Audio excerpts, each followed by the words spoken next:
क्या करा है? इमेज शो नहीं हो रहा है। आ तो रही इमेज।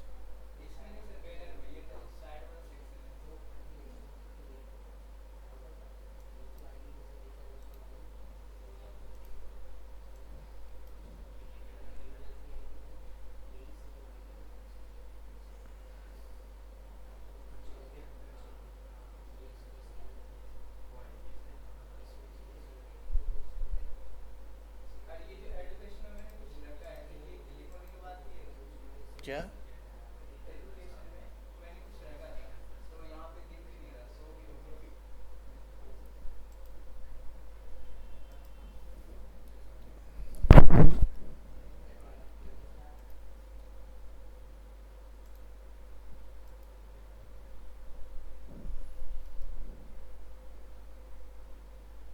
इमेज कौन कौन से लगाए आपने?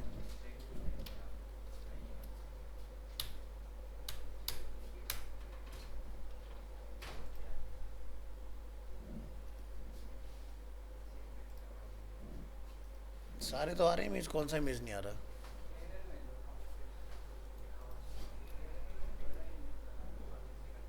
सीएसएस में रखा था क्या?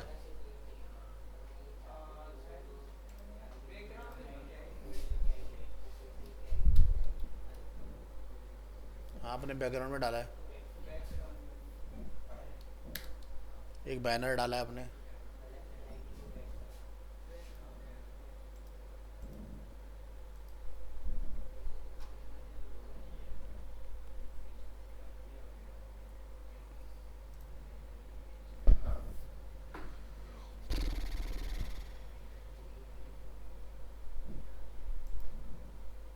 Banner 1.jpg।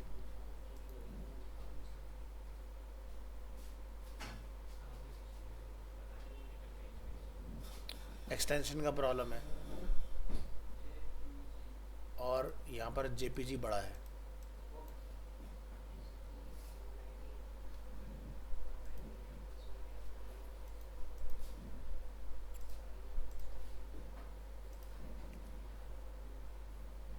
इनको सही कर लो, सही हो जाएगा।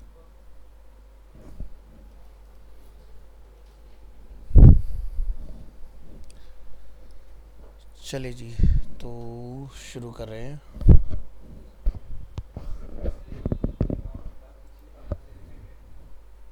पूछ लो।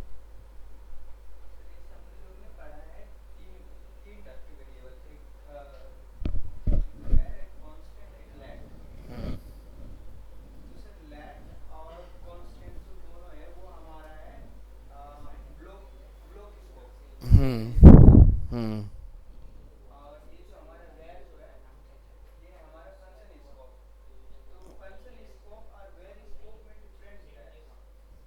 फंक्शन स्कोप और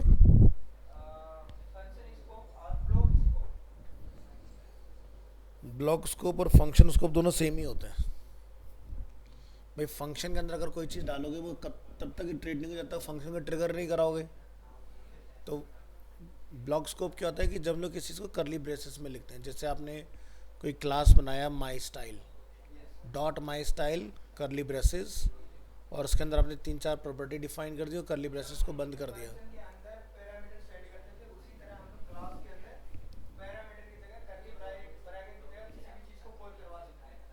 नहीं नहीं, दोनों अलग चीज़ें हैं।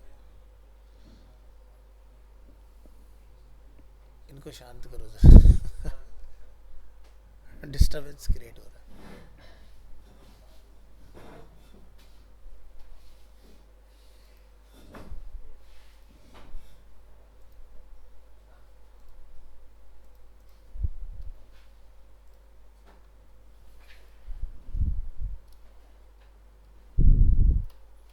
वीएस कोड में करे थे ना हम लोग।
चलो अभी इस फाइल को चला के देखते हैं।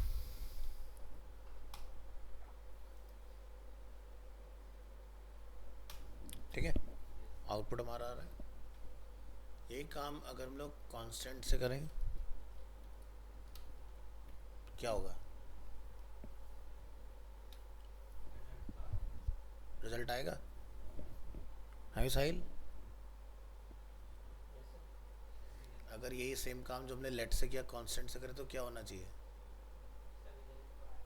रिजल्ट आएगा। ऐसा क्यों लगता है तुम्हें?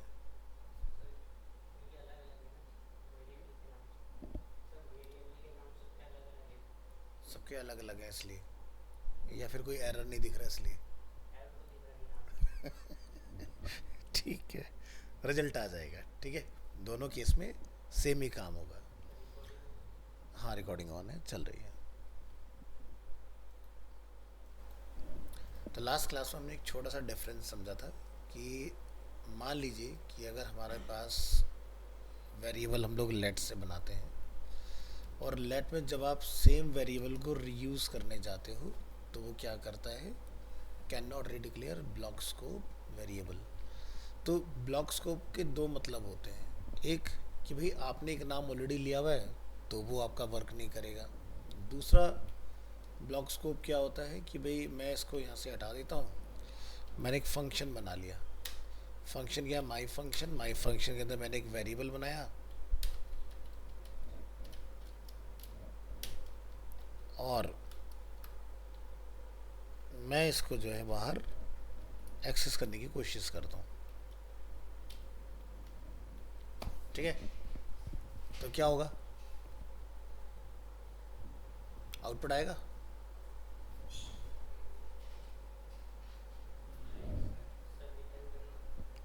हाँ, रिटर्न करना पड़ेगा ना, कुछ मिसिंग है अभी, है ना।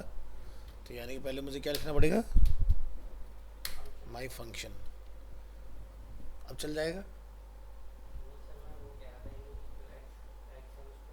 अरे तो वो रिटर्न कर लो या ये कर लो, बात तो एक ही है। रिटर्न लिख के लगा लो या फिर इसको कॉल कर दो बाहर। तो इसके अंदर का जो मैटर का तो प्रिंट हो ही रहा है ना। अब क्या होना चाहिए, आ जाएगा। अच्छा, तुमने यहाँ से फाइल को सेव कर लेना है और ब्राउज़र में जाके चेक करना है, नहीं आ रहा। F12 प्रेस करते हैं, यहाँ पढ़ने की कोशिश करते हैं कंसोल में क्या आ रहा है लिखा हुआ।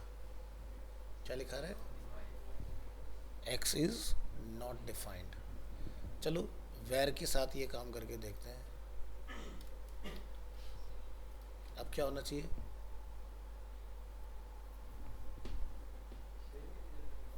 सेम ही रिजल्ट आएगा। ठीक है, तो क्या लिखा रहा है, again x is not defined. क्या हो रहा है, क्योंकि ये ना ब्लॉक स्कोप में डला हुआ है। ठीक है, यानी कि अगर आपको उसका रिजल्ट लेना है तो क्या करना पड़ेगा, मुझे यहाँ लिख देना है इसको। ठीक है, और जब आप माई फंक्शन प्रिंट करोगे तो इसका रिजल्ट मुझे मिल जाएगा, है ना। और ये देखो लेट है अपना, और लेट के साथ भी आ गया आउटपुट, और कांस्टेंट है इसके साथ भी आ गया आउटपुट। सिनेरियो बदल देते हैं। अब मैंने यहाँ रख दिया, अब क्या लगता है क्या होगा,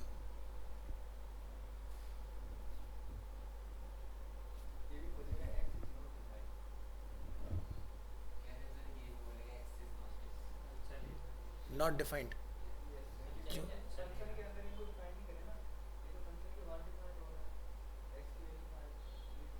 क्या कह रहे हो, क्या कह रहे हो?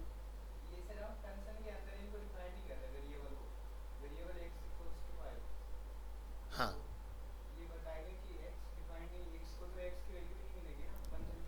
अच्छा, और अब क्या हो रहा है, कैसे हो गया ये? क्योंकि हमने एक्स के बारे में पढ़ा था, वेर के बारे में पढ़ा था, ग्लोबल होता है।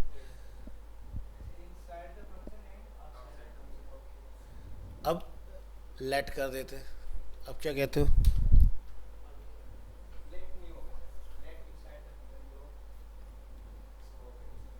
चलेगा?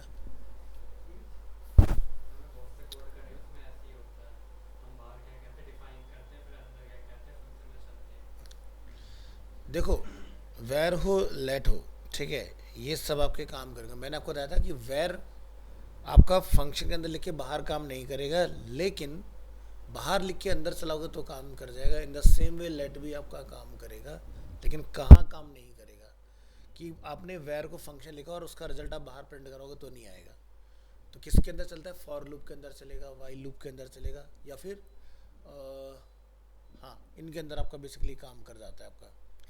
लेकिन लेट जो होगा बाहर रिजल्ट नहीं देगा, वेर दे देगा लूप के केस में, खास कर ये चीज़ ध्यान रखना। तो अब मान लो मैं यहाँ पर इस तरह से लिख देता हूँ, वेर x इक्वल टू 5। अब इसका कोई फंक्शन नहीं है। अब बिल्कुल क्या जैसे सी एस एस में होता है कि सी एस एस का नाम लिखा और करली ब्रेसेस लगाया, प्रॉपर्टी लिख दी हमने, ठीक है। तो ये क्या है? ये भी एक तरह का स्कोप ही हो गया।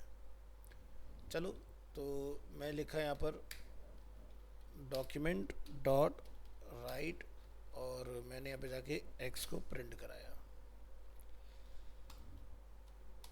ठीक है।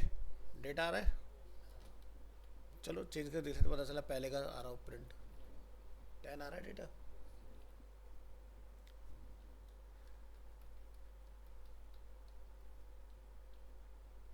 काम कर रहा है।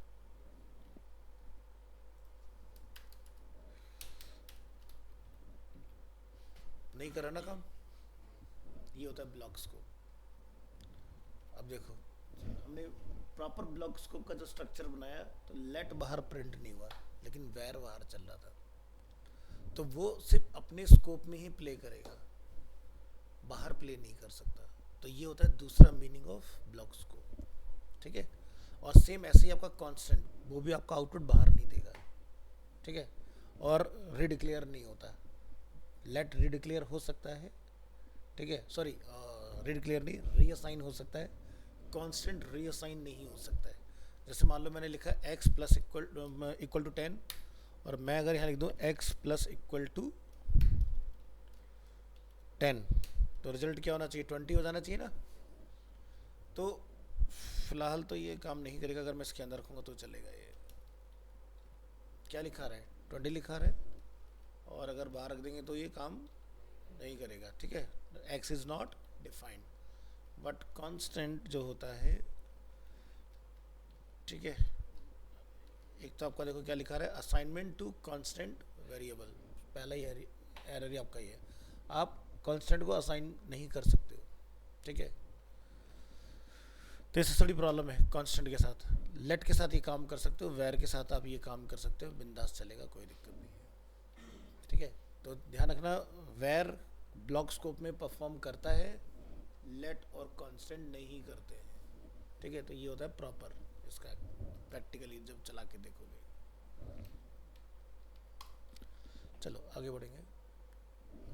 तो लास्ट हमने कहा था कि डिस्कस किया था वेरिएबल्स तक ना, यानी कि ये वाली फाइल हुई थी हमारी कंप्लीट, ठीक है। आज हम लोग देखेंगे एरे मेथड।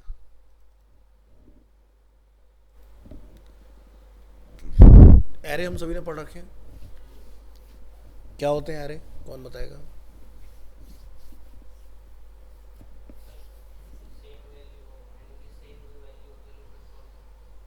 सेम जो वैल्यू होती है, कुछ एग्जांपल?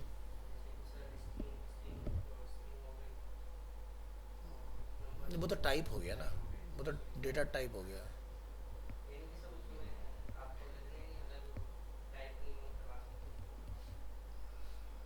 वही मैं जाना, कुछ एग्जांपल बताओ ना। हाँ बताओ बताओ।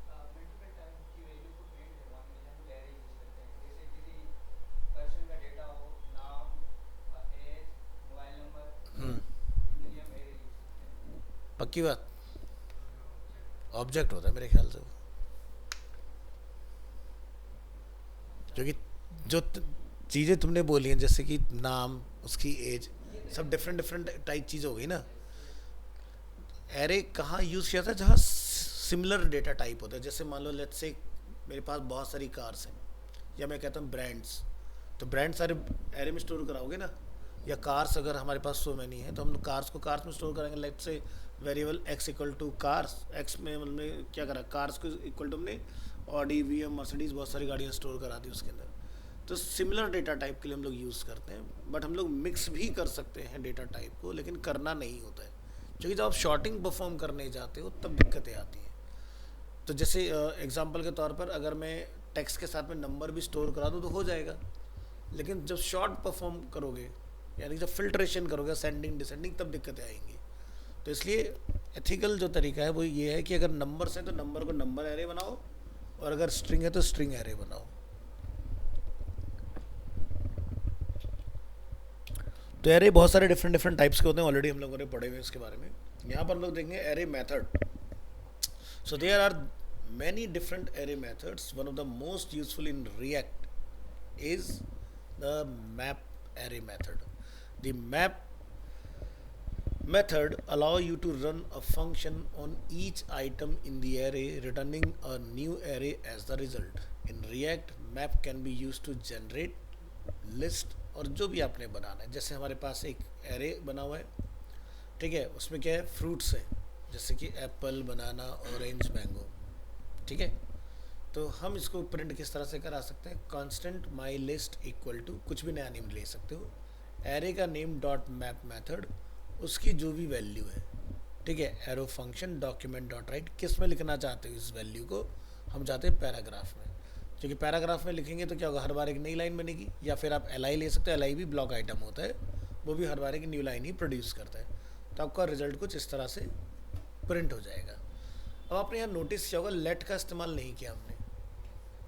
ध्यान रखना, जब भी आपको कांस्टेंट का इस्तेमाल करना, ये चीज़ हमने लास्ट क्लास में क्लियर कर लिया है कि यहाँ हम लोग किसी उस तरह की बात नहीं करें जहाँ पर वैल्यू फिक्स्ड है। कांस्टेंट का मतलब क्या होता है, जो चीज़ें प्री डिफाइंड होती हैं, यूनिवर्सल होती हैं। यहाँ पर ध्यान रखना, कांस्टेंट का यूज़ हम लोग वहाँ करते हैं जहाँ पर हमें अपडेट ना करना हो उस चीज़ की, ठीक है। तो ये हमारे पास रिजल्ट इस तरह से प्रिंट होगा आया।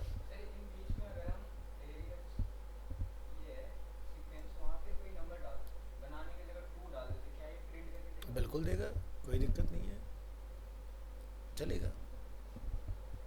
करके दिखाऊं? अच्छा, मतलब शक्ति पे भरोसा नहीं है। चलो, जैसा आप कहो।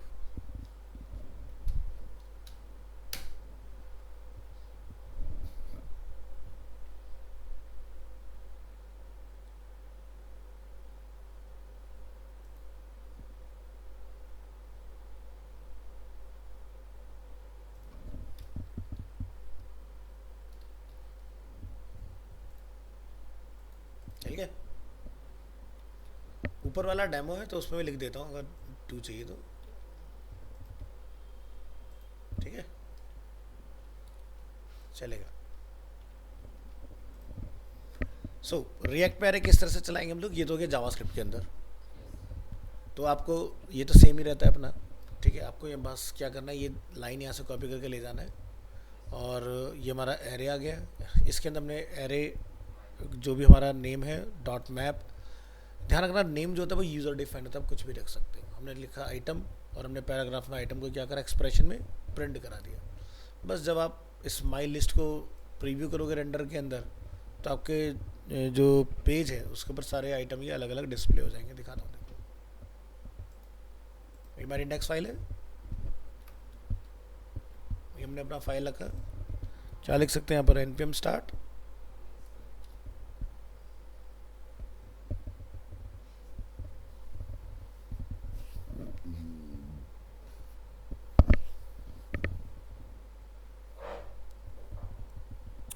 पहली बार में थोड़ा टाइम लेता है।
तो यहाँ पर आप चाहो तो जैसे कि एल आई से अगर रिप्लेस करना चाहो तो कर सकते हो, काम करेगा एल आई के अंदर भी, ठीक है।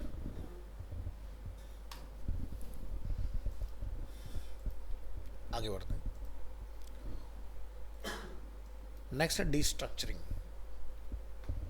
डिस्ट्रक्चरिंग यानी कि to illustrate destructuring we will make, जैसे एग्जांपल समझो इसका। एग्जांपल के तौर पर देखो क्या होता है कि जब आपके पास बहुत सारा डेटा हो और उसमें से आपको सेलेक्टेड को निकालना हो, उसको हम बोलते हैं डिस्ट्रक्चरिंग, ठीक है। तो जैसे यहाँ पर एक एग्जांपल आपके सामने, मान लो आपको एक सैंडविच बनानी है और उसका जो रॉ मटेरियल वो रखा है रेफ्रिजरेटर के अंदर रखा हुआ है, तो सैंडविच बनाने के लिए वही तो लोगे ना जो चाहिए आपको। ऐसा तो नहीं कि सारा सामान बाहर निकाल लोगे फ्रिज का। तो वही एग्जांपल है, to illustrate destructure we will make a sandwich.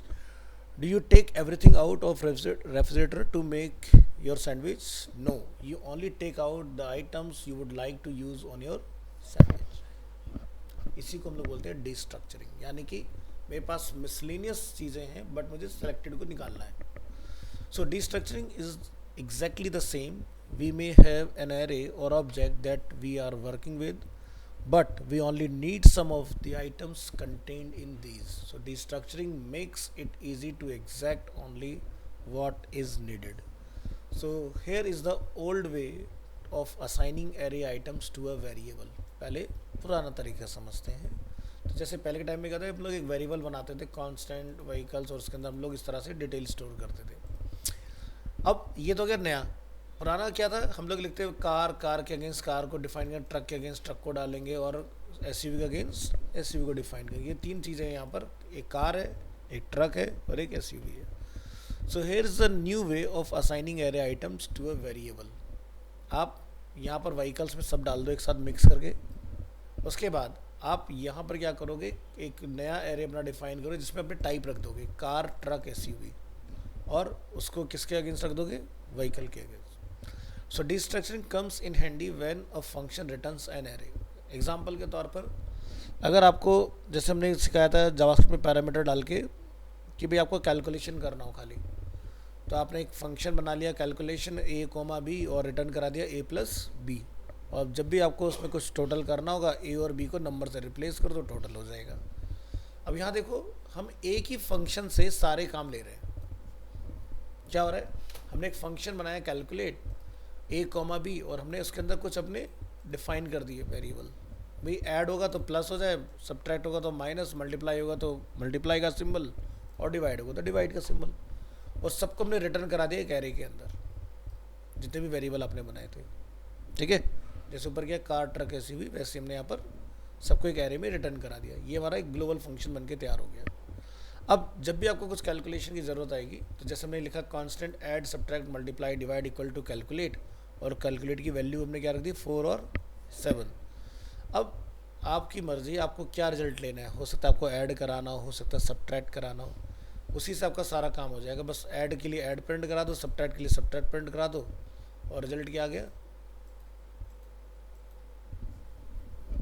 है ना। तो अगर आप 4 + 7 करोगे तो कितना आ जाएगा, 11 आ जाएगा। लेस कराओगे तो -3 होगा, क्योंकि भाई आपका वैल्यू इधर छोटा है और इधर बड़ा है, तो -3 हमारे से हो गया। प्रोडक्ट यानी कि मल्टीप्लाई करेंगे तो आपका 28 हो गया, और अगर इसको डिवाइड करोगे तो आपका रिजल्ट ही आ गया। सो डिस्ट्रक्चरिंग हम लोग ऑब्जेक्ट के ऊपर भी ट्राई कर सकते हैं। अब देखो ये होता है ऑब्जेक्ट, तो जो आपने एग्जांपल दिया था ना एरे के ऊपर, वो ऑब्जेक्ट का एग्जांपल था। तो जैसे इसमें मेक है, मॉडल है, टाइप है, ईयर है और कलर है, ठीक है। तो hair is the old way of using an object inside a function. तो हम लोग क्या लिखेंगे यहाँ पर, माई व्हीकल, और इसके अंदर हम लोग क्या कॉल करा देंगे, व्हीकल 1। अब ये जो माई व्हीकल 1 है, ये माई व्हीकल क्या है, एक फंक्शन है हमारा, और व्हीकल 1 क्या है हमारा, ऑब्जेक्ट, ठीक है। तो हमने एक फंक्शन बनाया जो पुराने तरीके में चलता था, माई व्हीकल, उसके अंदर व्हीकल को कॉल किया, और हमने क्या लिखा, constant message my vehicle type, क्या आएगा प्रिंट हो गए, car is a vehicle colour, colour क्या है, रेड। तो देखो यहाँ पर vehicle type, vehicle colour, vehicle make, vehicle model, ये बड़ा लेंदी प्रोसेस है। मॉडर्न प्रैक्टिस ऐसे नहीं है, वहाँ पर सीधे आप लिखोगे मेक मॉडल कलर टाइप, सीधे काम हो जाएगा। तो इसका नया तरीका क्या होगा, देखो आउटपुट आ गया, my car is red Ford Mustang. अब इसी का नया तरीका देखो, सब कुछ सेम है यहाँ तक, देयर इज़ नो चेंज। हमने क्या करा, माई व्हीकल के अंदर हमने सारे की कॉल करा दिए, type, model, year, colour and make, सब आगे इसके अंदर क्या लिखा, constant my type is a colour make model. आपको vehicle dot vehicle dot vehicle dot नहीं करना पड़ रहा है और आपका रिजल्ट आ जाएगा। क्या लिखा है, my car is a Redford Mustang. ठीक है। So notice that the object properties do not have to be declared in a specific order. आप बस जो आपने यहाँ पर लिखा है उसको रैंडमली भी लिख सकते हैं, जरूरी नहीं कि एक सीक्वेंस में लिखना है कि मेक, मेक के बाद में मॉडल, मॉडल के बाद में रैंडम, जैसे मर्जी वैसे लिख सकते हो। We can even destructure deeply nested object, जैसे कि क्या होता है, मान लो भाई मेरे पास कोई ई कॉमर्स का प्रोडक्ट है, ठीक है, और वो अपेरल्स है। अब कपड़ों के अंदर क्या होगा, कलर भी हो सकते हैं, साइज़ भी हो सकते हैं, तो ये डीप नेस्टेड लेवल हो गया। तो क्या होगा, we can even de structure deeply nested object by referencing the nested object, then using a colon or curly braces to again destructure the item needed from the nested object। अब ये देखो, हमारे इस वाले डेटा के अंदर हमने एक नया की ऐड किया, रजिस्ट्रेशन। भाई गाड़ी का रजिस्ट्रेशन कहाँ हुआ था, तो सिटी क्या है गाजियाबाद, स्टेट क्या है यूपी, कंट्री क्या है इंडिया। अब यहाँ देखोगे तो आपका जो प्राइमरी ऑब्जेक्ट है वो ये था, उसके अंदर फिर और नेस्टेड डिटेल आ गई। तो आपने सिर्फ इतना करना है, यहाँ तक सब कुछ सेम रहेगा। रजिस्ट्रेशन के आगे आप लिखेंगे कॉलन कर्ली ब्रेसेस, उसकी तीनों चीज़ें कॉल करा दो।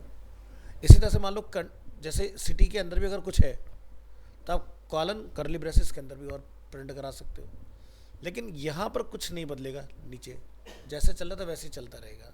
माई टाइप, यानी कि टाइप क्या हो गया आपका, जो आपने यहाँ लिखा है car, my car is a red, ठीक है। मेक जो है आपका वो क्या है, इसके अंदर फोर्ड है। मॉडल क्या है, मस्टैंग है। इज रजिस्टर्ड इन, हमने क्या लिखा है, स्टेट, स्टेट क्या है, यूपी। तो देखो लिखा है my car is a Redford Mustang is registered in. अगर मैं कोई और लगाता आगे, ठीक है, सिटी वगैरह, तो वो भी लिख के आ जाता है इसके अंदर। तो आपको ऑब्जेक्ट का रेफरेंस देने की ज़रूरत नहीं है बार बार, ये होता है डी स्ट्रक्चर। तो कितना भी डीप लेवल का डेटा क्यों ना हो, आप बड़े इजीली उसको प्रिंट करके लिखते जाओगे। अब जैसे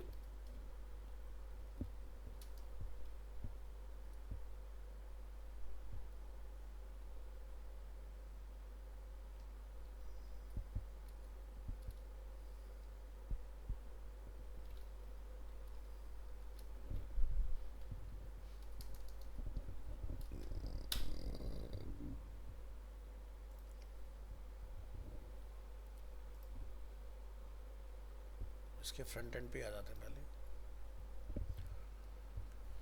अब देखो ये एक वेबसाइट है, कई बार हमने इसका अपने वर्क में रेफरेंस लिया है, ठीक है। तो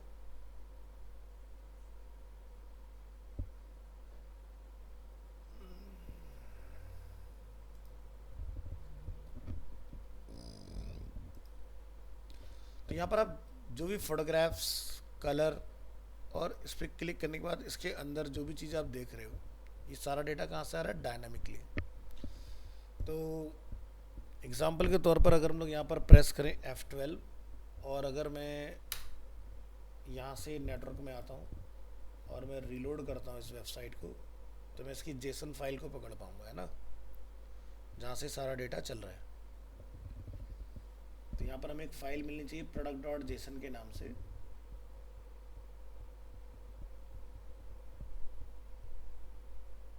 देखो मिली।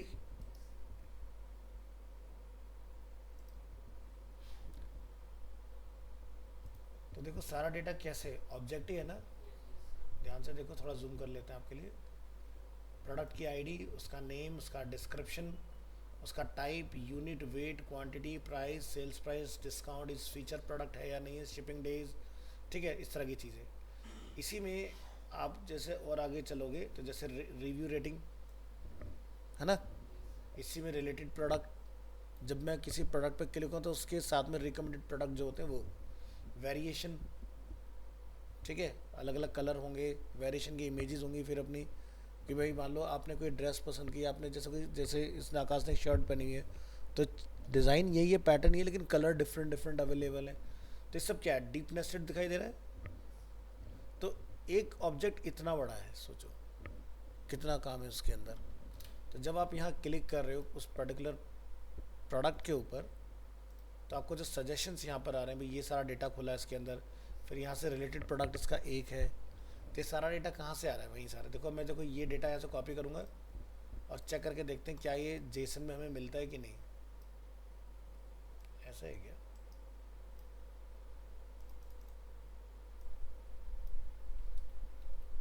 चलो तो यहाँ फाइंड करेंगे,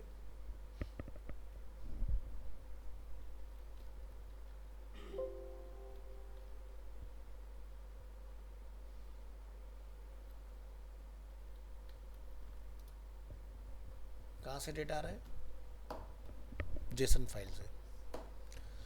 ठीक है, तो रिएक्ट में जब हम कोई वेबसाइट वगैरह बनाते हैं तो ऐसे ही पीछे से पूरा डेटा आएगा। मतलब इसमें बैकएंड कुछ नहीं होगा, आपको बैकएंड डेवलपर क्या देगा, एक एपीआई देगा, और आपने जेसन फाइल को रीड कर करके पूरी वेबसाइट बनानी होती है। तो इसलिए ध्यान रखना, डी स्ट्रक्चर बहुत ज़्यादा आगे जाके काम में आने वाला है आपके, जो भी हमने ये टॉपिक देखा ये वाला। तो अब आपको सारा डेटा ऐसे ही चलाना है उसके अंदर।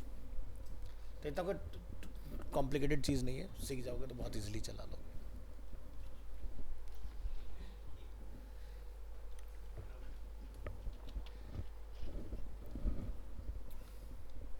ठीक है, तो इसके अंदर इसलिए हमने एक छोटा सा झलक दिखाया आपको, ऑब्जेक्ट, और ऑब्जेक्ट के अंदर भी नेस्टेड ऑब्जेक्ट्स हो सकते हैं। ठीक है, नेक्स्ट स्प्रेड ऑपरेटर, अगेन काफ़ी काम में आने वाला ऑप्शन है आपके लिए।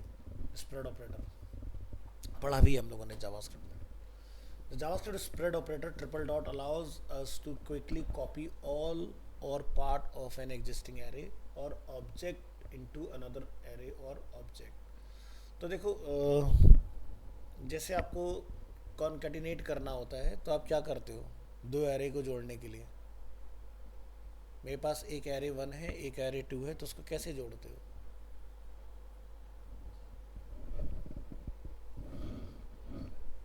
प्लस करते हैं। टोटल थोड़ी कर रहे हैं हम बना। देखो बीइंग अ डेवलपर मुझे पता है मेरे पास दो एरे हैं, लेकिन एंड यूज़र को एक दिखना चाहिए, तो क्या करोगे, आउटपुट में एरे जब भी प्रिंट करते हो कॉमा लगा लगा के डेटा आता है ना, तो अगर दो एरे सही से जुड़ेंगे तो विद कॉमा आ जाएंगे, तो क्या लिखोगे, जॉइन लिखोगे, क्या लिखोगे,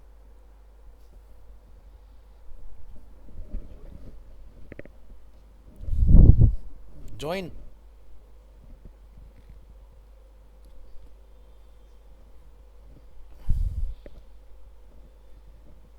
कॉन्कैटिनेट नहीं लिखते थे, कॉन्कैटिनेशन सामने लिखा हुआ।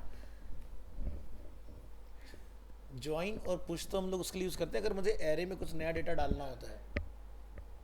ठीक है, ज्वाइन और पुश किस लिए यूज़ करते हैं, अगर मुझे एरे में कुछ नया एरे आइटम डालना होता है। तो ज्वाइन जो होता है वो स्टार्टिंग में डालता है, पुश जो होता है वो लास्ट में डालता है। पढ़ा था ना हमने एरे के अंदर, ध्यान रखो चीज़ों को। क्या स्ट्रिंग में, देखो जावास्क्रिप्ट में कॉन्कैट होता है प्लस से, तो कौन सा वाला कॉन्कैट क्या है, मतलब कुछ नई वैल्यू डालनी है या दो वैल्यू को जोड़ना, स्ट्रिंग में होता है। लेकिन एरे में अगर दो एरे को आप जोड़ना चाहते हो और उसके अंदर आप कॉन्टिन्यूटी दिखाना चाहते हो, तो उस कंडीशन में आपको कॉन्कैट का इस्तेमाल करना पड़ेगा। प्लस लगा दोगे डेटा तो जुड़ जाएगा लेकिन कॉमा नहीं आएगा। मतलब जैसे अभी क्या होगा, जब मैं प्रिंट करूँगा उसको 1 2 3 4 ऐसे आएगा सीक्वेंस में, देख लो समझ जाओगे। तो अभी अपने पास क्या तीन एरे हैं, नंबर 1 नंबर 2 नंबर 3, और तीनों के पास तीन तीन वैल्यूज़ हैं। अगर आपको एरे के अंदर कोई नंबर स्टोर करना है और उसको एज ए इंटीजर अगर आपने कंसिडर करना है, तो विदाउट कोट डालते हैं, तो ये नंबर में रीड होगा। और अगर सिंगल कोट या डबल कोट में डालते हैं तो वो स्ट्रिंग बन जाएगा, है ना। तो ओल्डर वे हमारा क्या है, document dot right with array concat method, हम लिखेंगे नंबर 1 जो हमारे पास है डॉट कॉन्कैट। कॉन्कैट मेथड के अंदर मैं 2 और 3 को पास कर दूंगा, तो जब मैं इसका आउटपुट देखूंगा तो 1 2 3 4 5 6 7 8 9 बन के तैयार हो जाएगा। चाहो तो ट्राई करके देख लो। हमने यहाँ की फाइल बनाई थी ना, ये रही।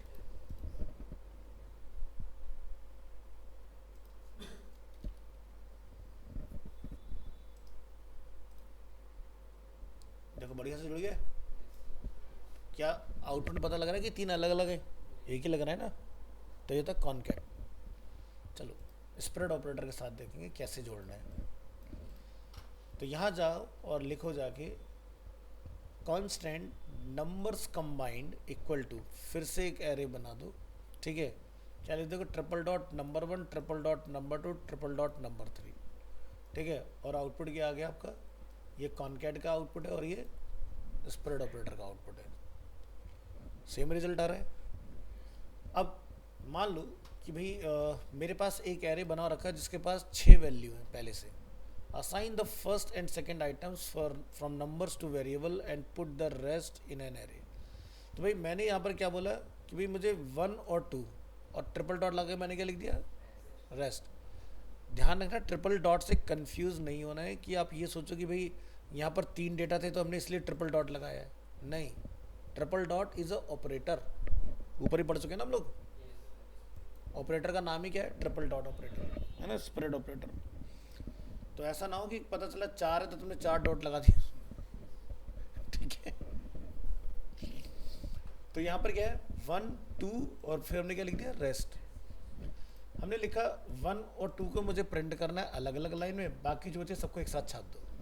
तो देखो 1 और 2 अलग आ गए, बाकी सब एक साथ हो गए। नहीं तो इसी काम को करने के लिए फिर तुम लूप चलाते, ये करते वो करते। तो स्प्रेड ऑपरेटर तुम्हारा काम आसान बना देता है इस तरीके से। और एग्जांपल से देखते हैं। जैसे हमारे पास 2 ऑब्जेक्ट हैं, माई व्हीकल और update my vehicle. My vehicle में क्या है? Make, model, colour, Ford Mustang and red इसकी वैल्यू है। हमने बनाया अपडेट माई व्हीकल, भाई टाइप नहीं था, ईयर नहीं था, ठीक है। हाँ, मेरी क्लास में कितने बैठ सकते हैं? 15 तो बड़े आराम से बैठ जाएंगे।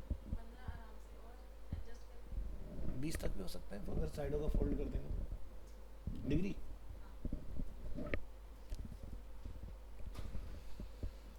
ठीक है।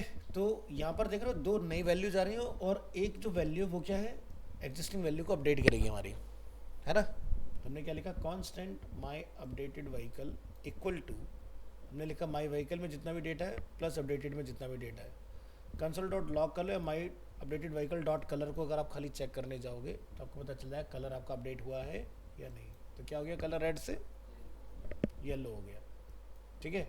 तो ध्यान रखना अगर सेम की मिलती है उसको तो वो अपडेट हो जाती है, ठीक है।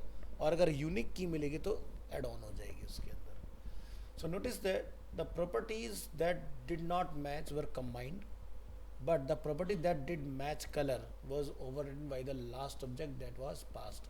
So updated my vehicle, the resulting color is now yellow from red, ठीक है। तो ये काम भी आप कर सकते हो। फिर आता है आपका पार्ट मॉड्यूल्स। मॉड्यूल्स किस तरह से काम करते हैं?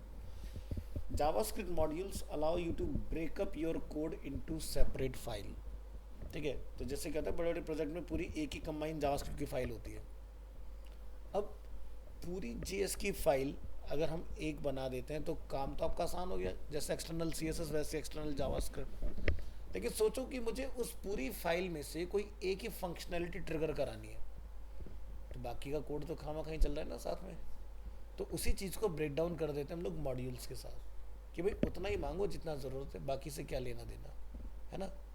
तो this makes it easier to maintain the code base. ES modules यानी कि ECMAScript modules rely on the import and export statement. Export, you can export a function or variable from any file. Let us create a file named person.js and fill it with the things we want to export. There are 2 types of export, named export and default export. React में सबसे ज़्यादा आपको default export मिलेगा, ठीक है। Name का भी आप एग्जांपल देखोगे तो फाइल का नेम क्या है? person.js। तो ये हमारे पास एक person.js फाइल है। हमने यहाँ पर क्या लिखा है? इनलाइन मेथड, जैसे कि एक्सपोर्ट कांस्टेंट नेम, मेरा नेम, एज, और यहाँ से हमने जिप कोड अपना डिफाइन किया। इसी तरह से हमने यहाँ पर एक बार पहले पूरा लिख लिया और सबको फिर एक साथ एक्सपोर्ट कर दिया। दोनों ही मेथड सेम ही काम करेंगे, ठीक है, इनमें कोई डिफरेंस नहीं है। यहाँ पर हर एक वेरिएबल को हम लोग साथ साथ एक्सपोर्ट कर रहे हैं और यहाँ पर हम लोगों ने सब लिखकर एक साथ वन गो में हमने एक्सपोर्ट कर दिया. Named export. You can create named export two ways, inline individually or all at once at the bottom. जो मैंने अभी आपको एग्जांपल दिखाया है यहाँ पर, ये क्या है, inline method, all at once at the bottom. तो इस तरह से हम लोग कर सकते हैं. Default export.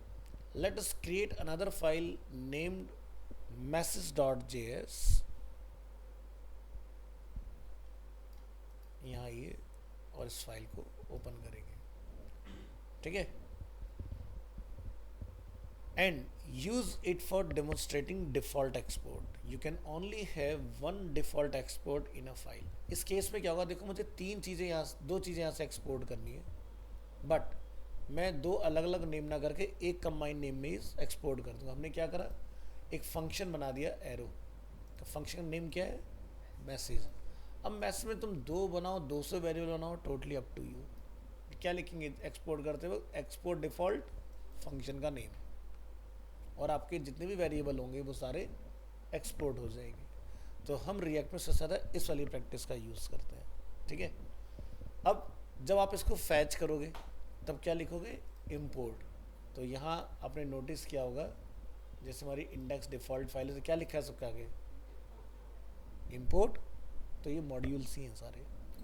तो चलो, you can import modules into a file in two ways based of if they are named export or default export. हाँ हाँ, मांग रहे हो, कॉल कर, बात तो एक ही है ना. आप तो बस ये बता रहे हो कि रेफरेंस के तौर पर इम्पोर्ट दिस फाइल. तो फाइल वो कोई भी हो सकती है, जैसे हेडर हो गया, फुटर हो गया, कुछ भी हो सकता है. एक फाइल में एक बार, अनदर फाइल में आप फिर से यूज़ कर सकते हो. ठीक है, अब जैसे आप लोग PHP में प्रोजेक्ट बनाते हो तो हेडर फुटर बार बार थोड़ी ना कॉल कराते हो. एक बार प्रोग्राम के ऊपर यूज़ कर लिया, जहाँ पर फुटर ऐड करना होता है वहाँ पर लोग ला के फुटर को कॉल करा लेते हैं.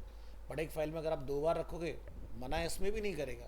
प्रॉब्लम क्या आएगा कि दो बार डेटा दिखाई दे, दो बार सेम चीज़ दिखेगी तो सही नहीं लगेगी ना. That's why. So named export must be destructured using curly braces. Default export do not. तो क्या है, हमने लिखा import named export from the file person.js.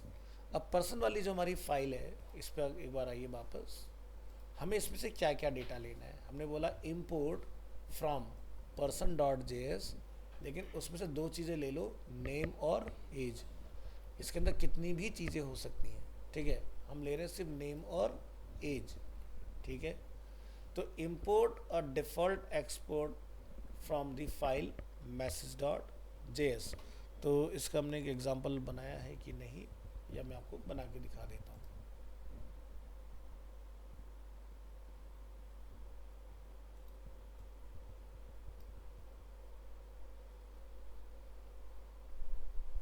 ना, ये कुछ और है, वो नहीं है.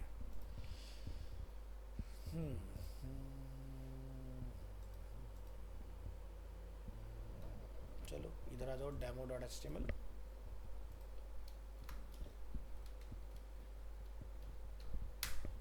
HTML5 क्या लिखेंगे, स्क्रिप्ट, एंटर. और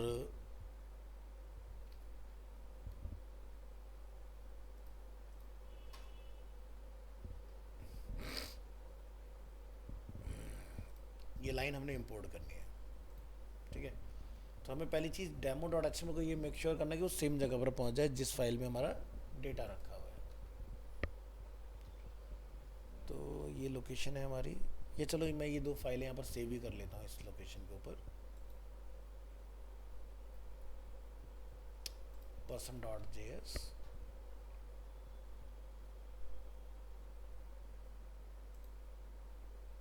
MWF 332.5 जून मंथ. क्या डेट होगी भैया, 09/06/25.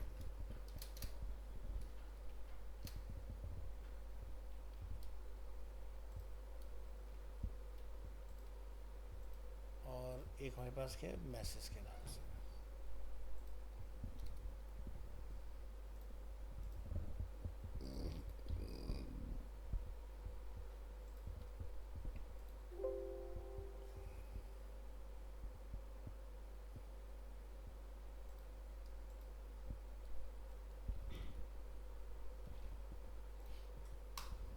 ठीक है, अभी अपने सभी फाइल्स एक ही लोकेशन पर ले आए हैं, right.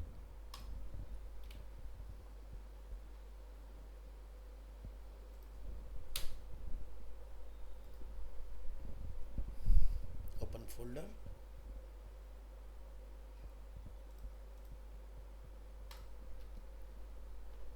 D drive, class recording, MWF 332.5 June month, ये हमारा फोल्डर है।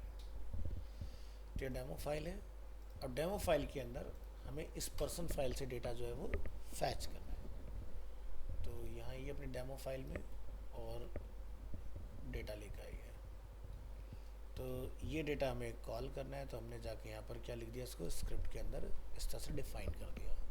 अभी हम लोग जावास्क्रिप्ट में देख रहे हैं, रिएक्ट का एग्जांपल भी करके दिखाते हैं आपको। हमने यहाँ पे जाके लिख दिया console.log में नेम, ठीक है। देखते हैं क्या नेम हमें रिसीव हो रहा है या नहीं।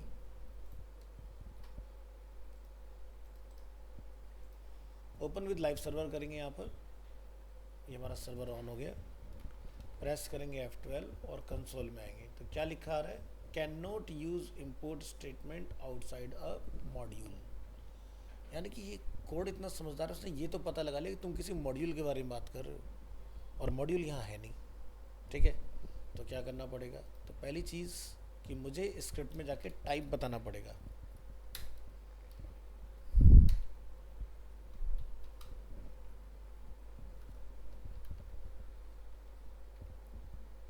क्या लिखा रहा है, फैच हो गया डेटा इस तरह से। तो ये है मॉड्यूल का मैजिक कि आप इस तरह से अपना डेटा ले सकते हो।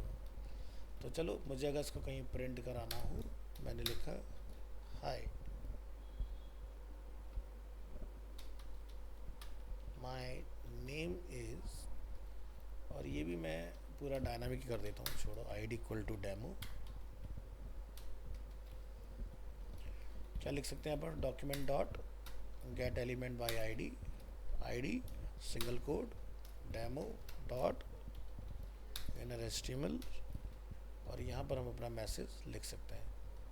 समझदार है, देखो बन गया सब अपने आप। और यहाँ जाके इसको क्लोज करो। तो क्या कहते हो, आउटपुट आएगा। चलो कोई नहीं, हटा देते हैं उसको। क्या कहते हो, आ जाएगा। कितने प्रतिशत लोगों को लगता है आउटपुट आना चाहिए।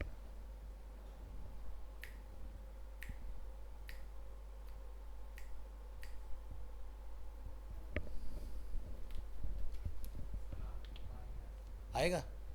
वेरिएबल जब विजिबल ही नहीं होता कैसे आएगा। वेरिएबल तो टेक्स्ट बन गया ना।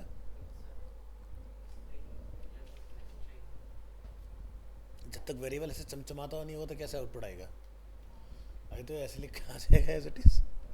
तो हमें कॉन्केटिनेशन ढंग से करना पड़ेगा। हम क्या लिखेंगे यहाँ पर, सॉरी, प्लस ये मैसेज यहाँ बंद, प्लस ये मैसेज यहाँ से शुरू, ये मैसेज यहाँ पर ओवर हो जाएगा, और ये मैसेज यहाँ से शुरू होगा, राइट। अब क्या लगता है, आना चाहिए।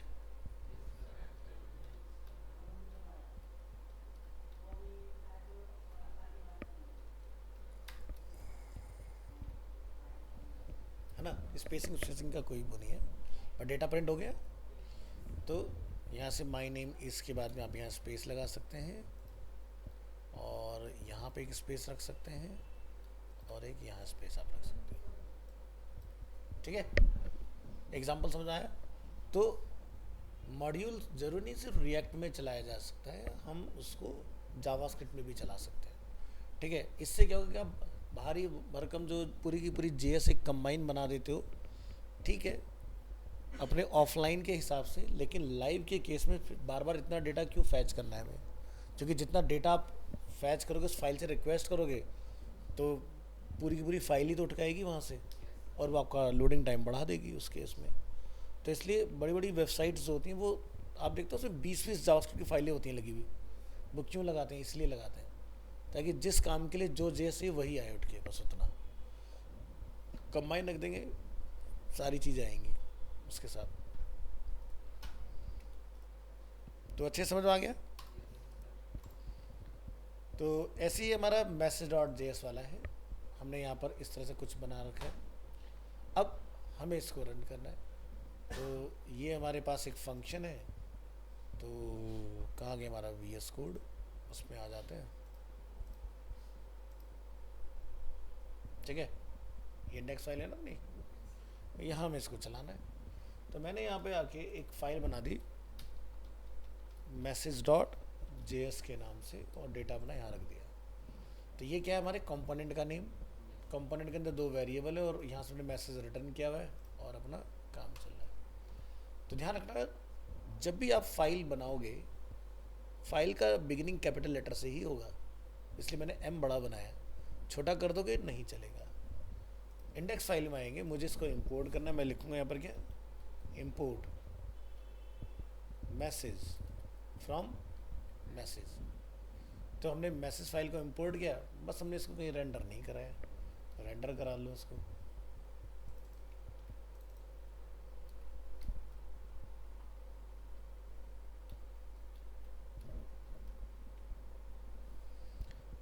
React is defined but never used, कोई दिक्कत नहीं है, इसको भी मैं चलो रहने भी दो, कोई दिक्कत नहीं। और यहाँ पर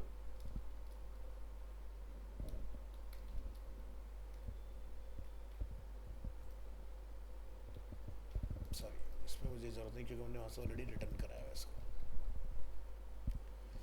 कंसोल देखो क्या एरर दिखा रहा है हमें, functions are not valid as a React child. This may happen if you return message instead of message from render, or maybe you mean to call this function rather than return. कोई बात नहीं, एक बार ज़रा इधर का structure देख लेते हैं। constant function, constant लगा हुआ है, ये दिक्कत है।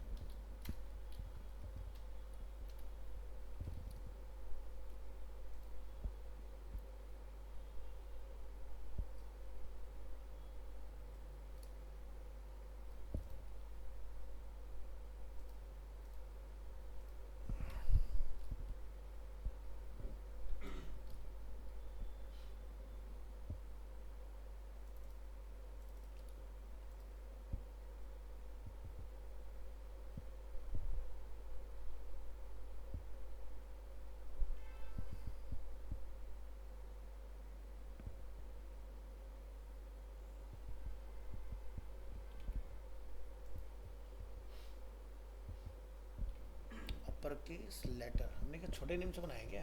अरे यार,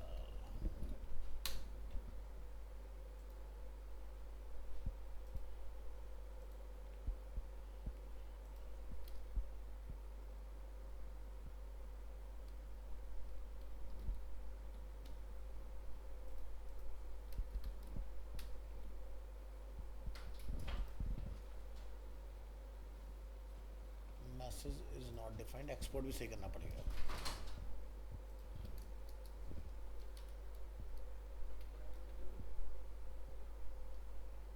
क्या लिखा रहा है, कंपाइल सक्सेसफुली, आगे। ठीक है, तो फाइल का तो नेम बड़ा रखना ही है, साथ में जो फंक्शन बनेगा रिएक्ट के अंदर खासकर, तो वहाँ पर भी आपको बड़ा ही रखना है डेटा। अब इसको मैं आपको एक उस पर और दिखा देता हूँ, सिंपल जावास्क्रिप्ट में कैसे चलाओगे। कहाँ गया VS कोड, बंद कर दिया।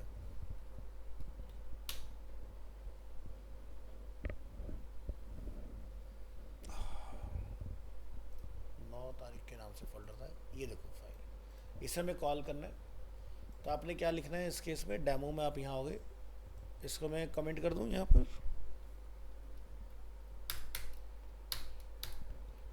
क्या लिखेंगे, इंपोर्ट, क्या लिखेंगे, मैसेज फ्रॉम message.js, बस बाकी सब कुछ एज इट इज रहने दो, क्योंकि डेटा तो आई थिंक सेम ही रखा था ना हमने, नेम एज। ठीक है, तो मुझे यहाँ पे कुछ लिखने की ज़रूरत ही नहीं है।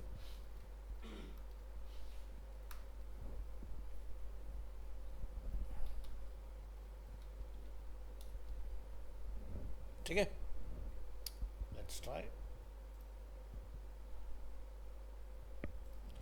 चेक करो F12 पर console can not use import statement outside a module. मैंने फिर से मॉड्यूल नहीं लगाया शायद, हाँ तो बस मॉड्यूल लगा देना।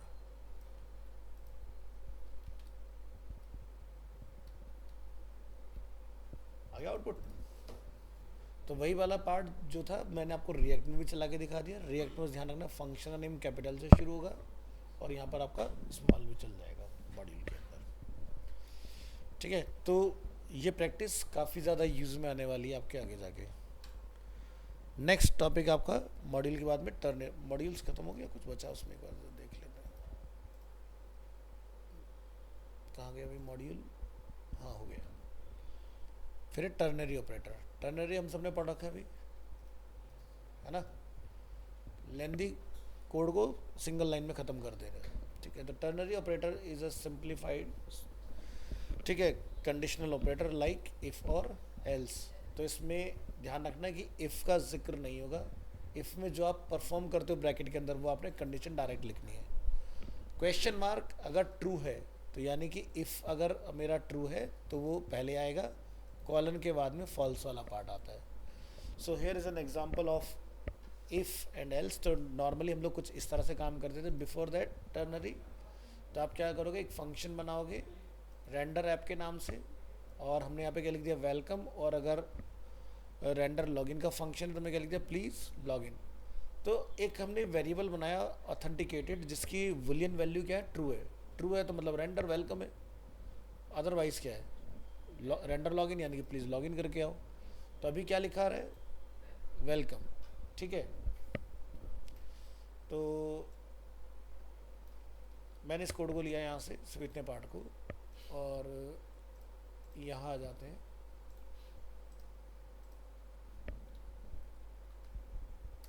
New demo dot HTML,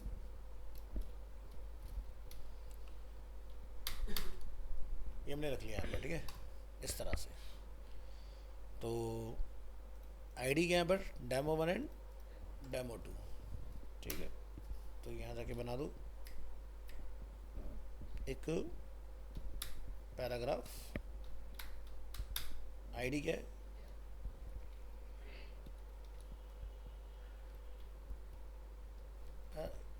to का एग्जांपल बाद में देखेंगे।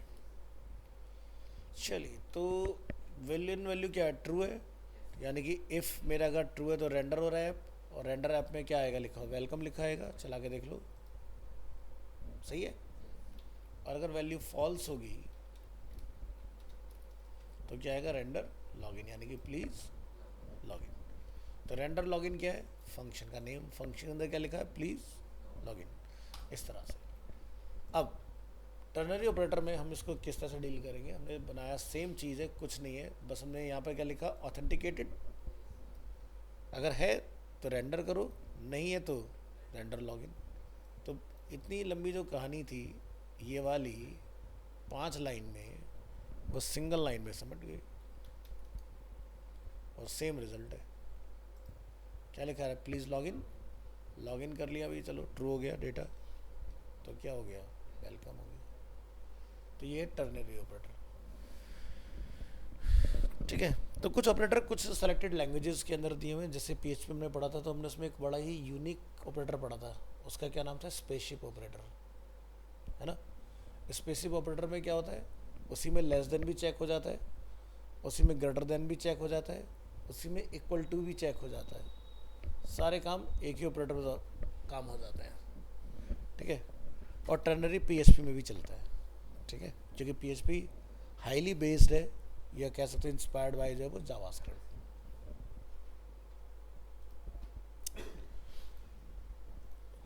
तो जी आपकी ES6 जो है वो रिएक्ट चलाने लायक जो हमें चाहिए वो पूरी हो चुकी है। अब हम लोग अपना नेक्स्ट क्लास से रिएक्ट के ऊपर आगे का काम शुरू कर सकते हैं। तो अभी जो आपका नेक्स्ट क्लास चलेगा वो चलेगा class component and function component. Class का टॉपिक बड़ा है, मतलब हो सकता है एक क्लास पूरा लग जाए। फंक्शन कंपोनेंट में आपको टाइम नहीं लगेगा, बहुत क्विकली आप उसको ग्रैब कर जाओगे किस तरह से काम होता है उसके अंदर। ठीक है, लेकिन क्लास का प्रोसेस थोड़ा लेंदी होता है, बट हम सीखेंगे पूरा उसको भी। तो टाइम देना, ये नहीं कि भाई फंक्शन आसान है हम फंक्शन में काम करेंगे, ऐसा मत करना। क्योंकि यहाँ क्लास जो सीख लोगे तो वो PHP में भी काम आएगी तुम्हारे। बात वही है घूम फिर के, क्योंकि सब एक दूसरे को कॉम्प्लीमेंट करते हैं, है ना। तो इसलिए सीखना अच्छे से मन लगा के उसको भी। क्योंकि रिएक्ट जब तक 18 वर्जन नहीं आया था ना, तब तक क्लास कंपोनेंट ही चलता था सिर्फ। और जब से हमारा फंक्शन कंपोनेंट के पास हुक्स आ गए हैं, इसमें हुक्स होते हैं, तो हुक्स आने से बेनिफिट क्या हुआ कि अब क्लास का जो पावर है थोड़ा कम हो गया। जो काम आप क्लास से करते थे वही सेम काम आप फंक्शन के अंदर कर सकते हो। तो शायद हम जब कोई प्रोजेक्ट बनाए अपना, तो हम एक भी क्लास ना लिखें उसके अंदर, क्योंकि वही सेम काम आपको फंक्शन करके दे देगा।